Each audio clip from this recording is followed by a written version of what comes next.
He was the world's most wanted drug trafficker. For decades, the ruthless Fall El Chapo Guzman destroyed millions of lives and reaped billions of dollars. It's estimated that he may have murdered or ordered the murders of more than 10,000 people. November 2020, El Chapo was praised by the people of Sinaloa after his associates built a school for children. Yet less than a year earlier, these same people cursed him when his cartel clashed with Mexican authorities, killing over a dozen individuals in their city. The Mexican government wanted him in prison at all costs. Yet senior Mexican officials aided his elaborate escapes from 2 maximum security prisons and supported his multi-billion-dollar drug trafficking empire. El Chapo was no doubt a criminal, but even behind bars, some upheld his Robin Hood image, creating a paradox that makes us ask the simple question: what is the true legacy of El Chapo?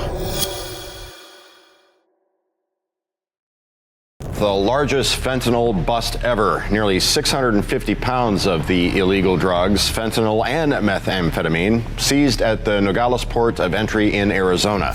January 31st, 2019, U.S. Customs and Border Protection found 254 pounds of fentanyl stashed under the floor of a tractor trailer loaded with Mexican contraband. Now, this bust was by far their biggest. However, the media hype surrounding it far exceeded the reality of the situation. Many wondered why this was so, but the answer was crystal clear. The bust coincided with the jury deliberations in Brooklyn concerning the fate of El Chapo. The U.S. finally had him where they wanted him, but it was only possible through decades of work in the making. Pues, Chapo le digo yo, mi hijo, no, desde chiquillo aspiró siempre moverse. Guzman, the eldest of 7 siblings, grew up in a poor family in the rural area of La Tuna, Sinaloa, Mexico. His parents Emilio Guzman Bustillos and Maria Consuelo Lora Perez made their living through farming. However, Guzman wasn't cut out for that life. Initially, he helped his family by selling farm products, but by the age of 15, he cultivated his own marijuana plantation together with his cousins. It was at this point that he adopted the nickname El Chapo, Mexican slang for shorty. But best believe nothing about this man's ambition was little. In his late teens, El Chapo departed from La Tuna with ambitions of making it big in the drug trade. He would start working as a hitman for the former cartel leader Héctor El Güero Palma in Guadalajara. He would oversee drug shipments in the Sierra Madre Mountains. However, his ambition would also lead him to push workers into transporting larger quantities of drugs. On the other hand, he would develop a certain flair for killing. He mercilessly executed employees himself when deliveries were late or tampered with, and his reputation for being a ruthless hitman was noted by his bosses, leading El Chapo to ascend the ranks of organized crime. So by the 80s, he would meet Miguel Angel Felix Gallardo, who was infamously known as the godfather of the Guadalajara cartel. Under Felix's wing, El Chapo was put in charge of handling logistics for the cartel. But during this time, he would solidify relationships with other drug lords, as he knew their help would come in handy for him later on. Mexicaine peut être fière de son coup. L'arrestation de Miguel Angel Gallardo, qu'elle avait tout lieu de redouter, a eu lieu en douceur. In 1989, Felix Gallardo was arrested, leading to the division of his cartel's drug trafficking regions among various groups that came to be called the Federation. Now, this division favored El Chapo because it was from here that he established his own criminal organization, the Sinaloa Cartel, alongside other traffickers in northwest Mexico such as his longtime partner Ismael El Mayo Zambada. So at this point, El Chapo was a machine with lethal moving parts, orchestrating a vast criminal empire ruthlessly and efficiently. He might not have had some formal education, but he definitely had a PhD in drug trafficking. He pioneered the use of underground tunnels to move drugs across the border. However, as his wealth and empire grew, so did law enforcement's observation of his activities, and it wouldn't take long before the name of El Chapo got the world's attention.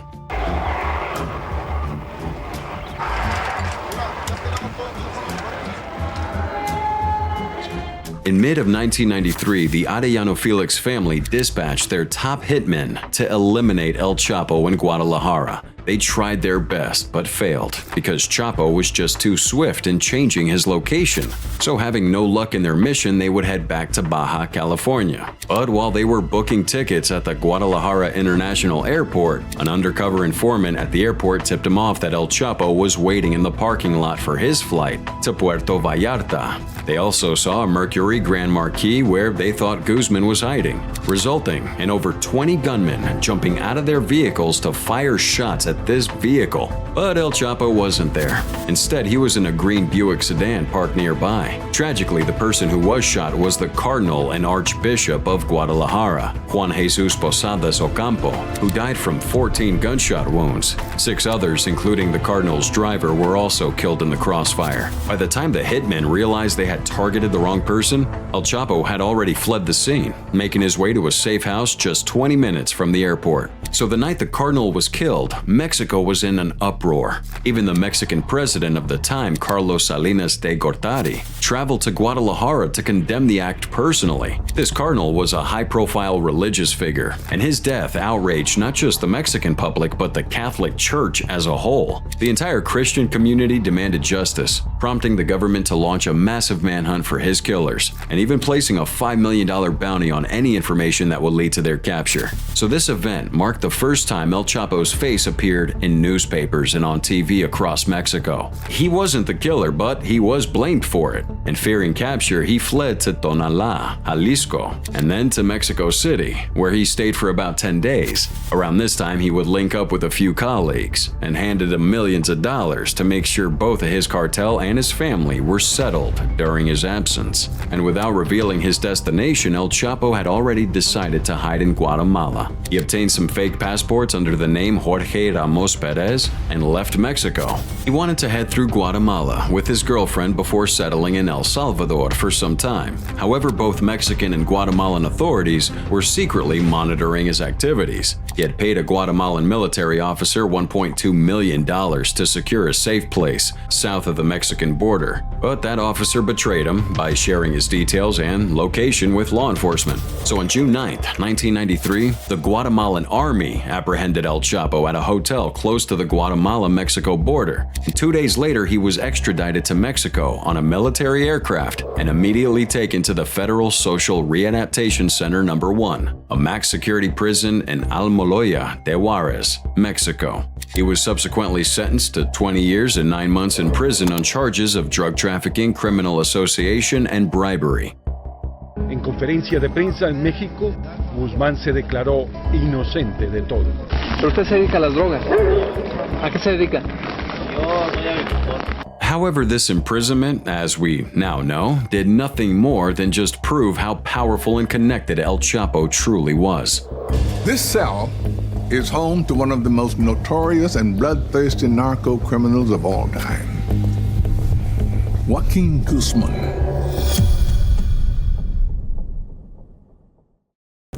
Como se informó la madrugada, el día de ayer, en el Centro Federal de Readaptación Social número 1, Altiplano, se registró la fuga de Joaquín Guzmán Loera.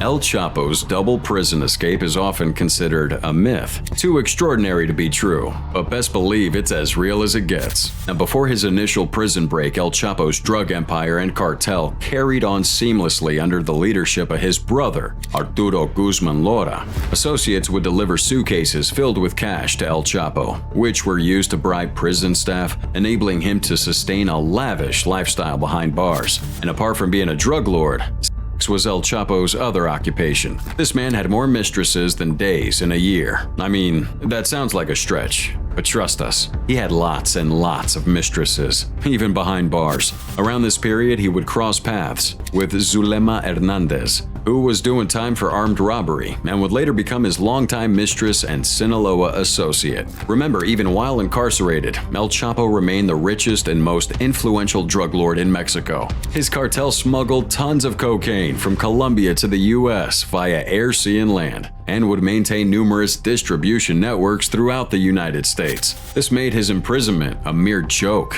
and after 8 years of serving time, El Chapo decided it was time to go home. He broke out of jail, as the myth goes, through a laundry cart. But some journalists in Mexico think otherwise. They believed he controlled the prison to the extent that he simply just walked out the front door in a police uniform. Now, whichever story is true, the bottom line is that El Chapo did escape from a high-security prison without breaking a sweat. And after finding refuge in the mountains of Sinaloa, Chapo initiated a violent struggle against the rival factions dominating lucrative drug routes near the U.S. border, notably the Ciudad Juarez crossings held by the Carrillo Fuentes family of the Juarez cartel. Now, this city bore witness to extensive bloodshed, resulting in numerous casualties. El Chapo, alongside his trusted associate, Ismael Zambada Garcia, rose to become Mexico's foremost drug lord. Right after Osama bin Laden, El Chapo emerged as the world's most sought-after fugitive, amassing billions at the expense of countless lives. Nonetheless, the Mexican drug conflict marked the beginning of his eventual downfall. The drug cartels are waging war in America, and it's now time for America to wage war on the cartels.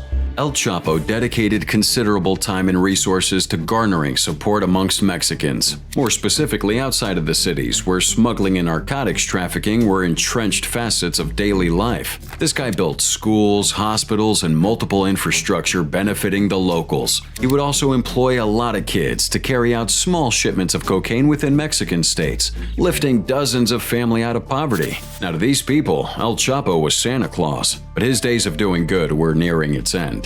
At the start of his downfall, El Chapo was suffering huge profit decline in marijuana sale due to the substance becoming legal in America. Marijuana farms in Mexico are in trouble because of the increase in legalization in the U.S.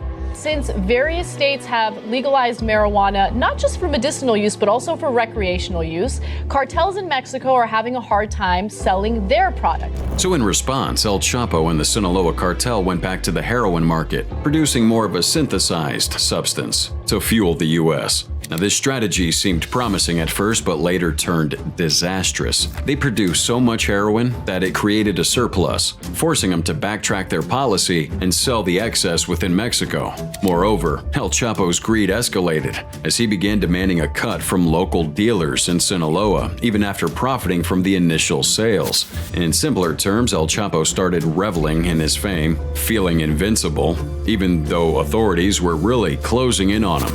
So in 2004, the Mexican army descended on a remote ranch in Sinaloa where El Chapo was hiding. They'd received intel about this location, but before they stormed in that ranch, El Chapo escaped into the mountains. And 3 years later, they found him again, only this time at a wedding to teenage beauty queen Emma Coronel. Despite knowing he was one of the most wanted men, El Chapo invited half the criminal underworld of Mexico to that ceremony. The Mexican army got wind of that and mobilized several Bell helicopters to crash that party. But once again, El Chapo slipped away.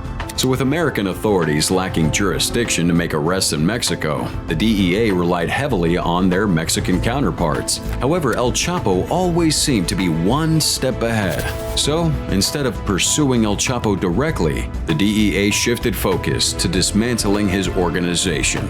Well, El Chapo wasn't, people paint him as this major leader of the Sinaloa cartel, which he wasn't. Actually, they made Chapo bigger than what he is. He wasn't a major cartel boss. You see, most people believe the hierarchy within the Sinaloa cartel is like a pyramid, with El Chapo as the sole boss. But in reality, it's like a multi-tiered cake. El Chapo was undoubtedly at the highest tier, but he wasn't working alone up there. He collaborated with a lot of powerful figures like Juan Esparragoza Moreno and Ismael Zambada, who we've already mentioned. This collective leadership allows the cartel to function seamlessly, even if one or two leaders are absent. However, it also creates a few loose ends, which I'll explain in a moment. Narcotics trafficking depends significantly on consistent communication amongst different parties. Nonetheless, they're careful about their security by minimizing telephone calls and email correspondence. So instead of focusing on locating El Chapo directly, authorities figured it would just be better to listen over the phones. He secretly tracked the disposable burner phones used by El Chapo's underlings. And you're reading the messages? Reading the messages, piecing together day-to-day structure of his organization, his day-to-day operations. El Chapo, for instance, used sophisticated encryption for his messages and limited his direct communications to a select few. This compartmentalized approach allowed his organization to function with a high degree of autonomy among lower-tier subordinates, as long as the shipments kept moving on schedule. However, when the cartel suffers the loss of a key figure like El Chino Antrax, who was arrested in Amsterdam, it has the ability to rebuild itself, but not without coordination amongst its leadership. So during this vulnerable period, the DEA seized the opportunity by intercepting communications within the Sinaloa cartel. And as the cartel sought to regroup, authorities listened to hundreds of calls and texts made by the cartel. And through this, they discovered that El Chapo planned to meet his sons, Alfredo and Ivan, in Culiacan. The DEA shares that intelligence with Mexican authorities, and that puts into motion the second pursuit of El Chapo.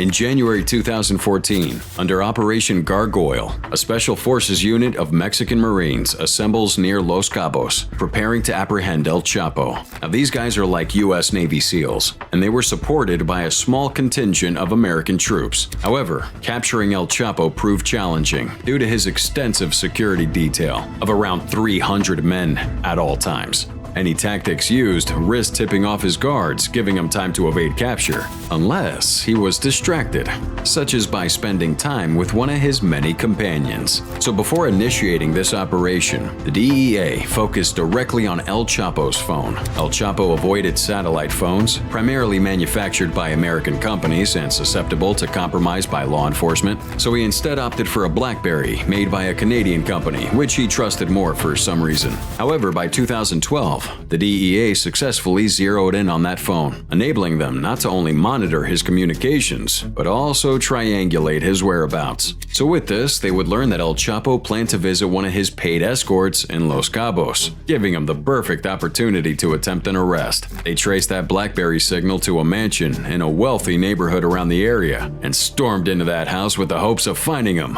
only to see that Guzman's been alerted and escaped through a system of secret tunnels that connected 6 houses. But this time, he wouldn't run for long, as just a week later, he was arrested at a hotel in a beachfront area on Mazatlan, Malacon. And this was the moment he was taken on a federal police Black Hawk chopper to be locked up at a maximum security prison. They finally had the elusive El Chapo locked up for the second time, and this time the world got a clearer view of what he really looked like. He wasn't dead, nor was he a ghost. He was a human after all. And the Mexican Marines had really done an exceptional job in capturing him. However, the paradox of his fate re-emerged once again. Based on his 2001 escape, the US government doubted Mexico's ability to contain El Chapo and sought his extradition. However, the Mexican government denied that request, arguing that El Chapo needed to complete his existing 20-year sentence before facing new charges. And despite assurances that another escape was impossible, some journalists believe the denial was influenced by El Chapo's lawyers, leveraging connections in high places.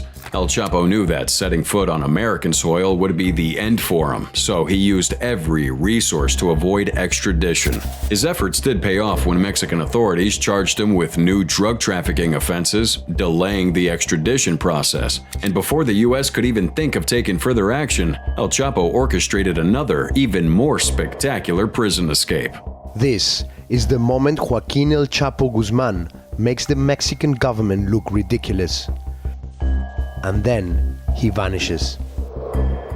Fans of Crime Dynasty know this footage very well. Around 8:52 p.m. on July 11th, 2015, El Chapo vanished through the shower area of his prison cell, which so happened to be the only blind spot for the circuit camera in that same cell. He vanished into a tunnel, which journalists say looks something taken out of a James Bond movie. It was a masterpiece. The tunnel was about 50 centimeters on each side with a depth of 1.5 meters. It's believed to be about 1,500 meters long. But the craziest thing was the level of perfection put into its creation. This thing had visible lighting, a ventilation system with PVC pipes all over, a rail system for a motorcycle, which was used to transport building materials, and possibly El Chapo himself. I mean, the tunnel was also like 33 feet below ground, standing at 5 foot 7 inches, which is almost the exact height of El Chapo. This prison had plenty of security measures in place above the ground. They had ways of blocking.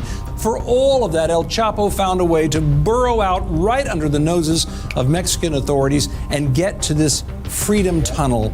A tunnel of such sophistication would normally require 18 months to 2 years to build, but El Chapo's men did it a lot faster. They got him out in just 16 months. And according to experts, it must have taken at least 300 guys to get that tunnel completed that quick at such precision. So at the end of this tunnel was a house under construction. The land on which this property was built was purchased by El Chapo's wife, Emma Coronel Aspuro. Now Emma also aided in that grand escape by smuggling a GPS watch disguised as food to El Chapo. This enabled his men to get his exact direction and coordinates for building the tunnel. That semi-built house had some basic things like chairs and a table, proving workers had been on site, and once El Chapo was able to climb out of that tunnel using a ladder fitted 33 feet below ground level, he hopped into an all-terrain vehicle right outside the house and was transported to a warehouse his men, in collaboration with his wife, had purchased for him. Once they got there, Chapo boarded a small plane and went straight to San Juan del Rio, where he boarded another private flight to his hometown in the mountains of Sinaloa. I mean, that escape was definitely one for the record books.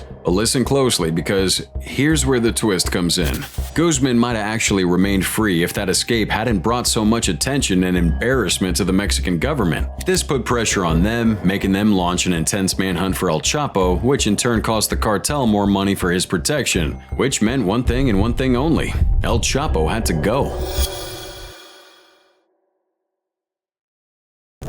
Si pudiera cambiar usted el mundo, lo cambiaría. Yo, para mí, a como estamos, soy feliz. After orchestrating 2 unbelievable prison escapes, El Chapo began believing his own legend, seeing himself as an unstoppable force who just couldn't be held down. He started reaching out to actors and directors, looking to get biopics of his life made. He wanted Hollywood to produce a movie on him, and his fascination with Mexican soap opera star Kate del Castillo led to one such interview that supposedly resulted in his third and hopefully final arrest. In 2014, Mexican actress Kate del Castillo was initially contacted by Guzman's lawyers after she published this open letter urging him to stop drug trafficking. A year later, he personally reached out to her, asking for her help in making a movie about his life. American actor Sean Penn heard about Kate's connection through a mutual friend and asked if he could join the party, which she agreed to. On October 2nd, 2015, Kate and Sean would meet up with El Chapo at his mountain hideout for an interview with Rolling Stone magazine. El Chapo talked about his childhood. Recuerdo de 6 años para acá,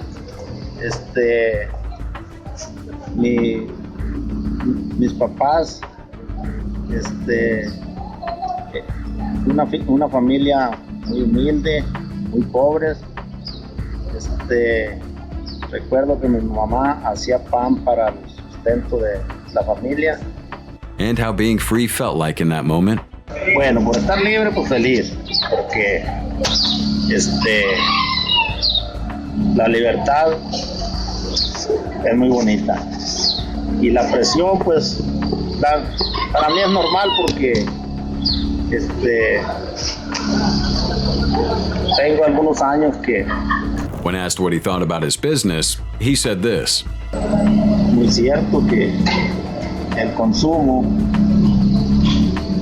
día con día es más grande y más grande, entonces hay venta y hay venta. But while he was granting that interview and giving both Penn and Kate a luxury experience in his villa located in the mountains, the DEA was closing down on him by using people in his innermost circle. Let's go back to 2010. Zambada's son Vicente got shipped off to the U.S. for pushing drugs and was staring down a life sentence. Fast forward to November 2013. His brother Serafin got nabbed in Arizona for plotting to move coke and meth, facing 10 years to life and a $10 million fine. But in 2014, word got out that Vicente had struck a secret deal to snitch on Guzman. The next year, his brother got moved to a secret spot, making folks think he was also snitching. But it definitely wasn't their dad he was trading up. El Chapo was the obvious target because his fame and rising infamy were draining cartel funds. They had dropped millions trying to break him out of prison, and even more to keep him safe. Plus, Penn and Castillo allegedly went through this army checkpoint on their way to meet him, which some say tipped off Mexican cops to his hideout. But let's be real, the Mexican army probably already knew where El Chapo was. All the buzz surrounding him just made Zambada and the other Sinaloa cartel bigwigs decide it was time for him to go. Now just think about it for a minute. Do you believe El Chapo would have been recaptured or even extradited without the go-ahead from Zambada or other powerful cartel leaders and government figures? No way. He was becoming a liability, and it was time for him to go.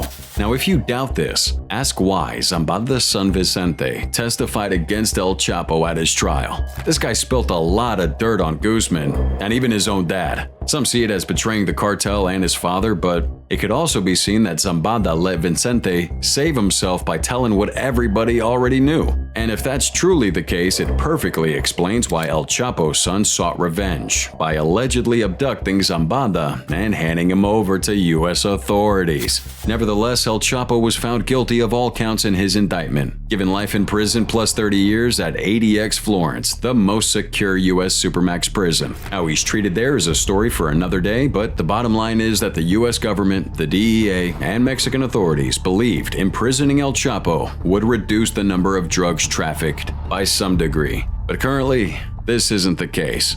While law enforcement authorities rejoiced at his arrest, it's nowhere near mission accomplished, and El Chapo's Sinaloa cartel continues to rule with deadly force.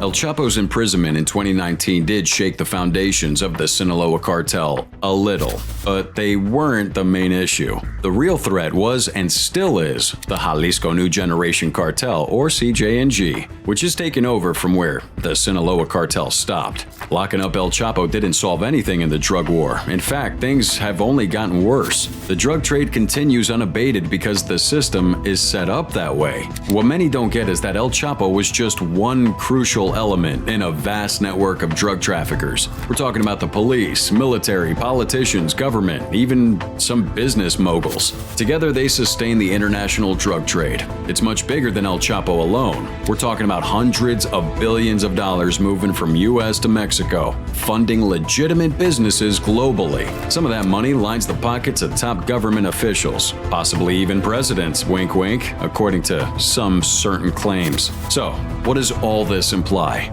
Well, it simply suggests that while El Chapo might be a notorious figure in the drug world, the true masterminds are the CEOs and directors of big companies everywhere. Sure, imprisoning El Chapo was good, but come on, he's just one of a bunch of other drug lords killed or imprisoned before him. And like these other drug lords, the contradiction in El Chapo's life has been evident for years. After his second arrest, he admitted to Mexican Marines that he had killed between 2,000 and 3,000 people. If that number includes those he directly killed and those he ordered his subordinates to kill, it's likely an understatement. No one knows the exact death toll in Mexico's drug wars over the past decade, but between the dead and the disappeared, the real figure is exceeding 7,000. Yet this man is celebrated as a legend and an icon in some parts of Mexico and around the world. Some people had sympathy for him after his extradition, and all that can be traced to the numerous charity and bribes he handed out to people. Again, Mexico's police force is underpaid, so it's kind of easy to bribe though. Lastly,